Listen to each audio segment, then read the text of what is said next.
BS4 vehicle ఇది, fan sound వస్తుంది complaint ఇచ్చిండు.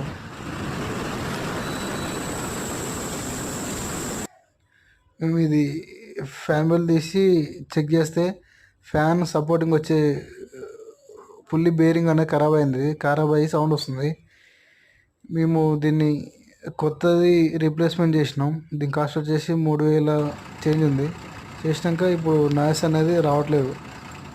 ఓకే అయింది కంప్లైంట్, ట్రయల్ రన్ చేసినాం. ఓకే.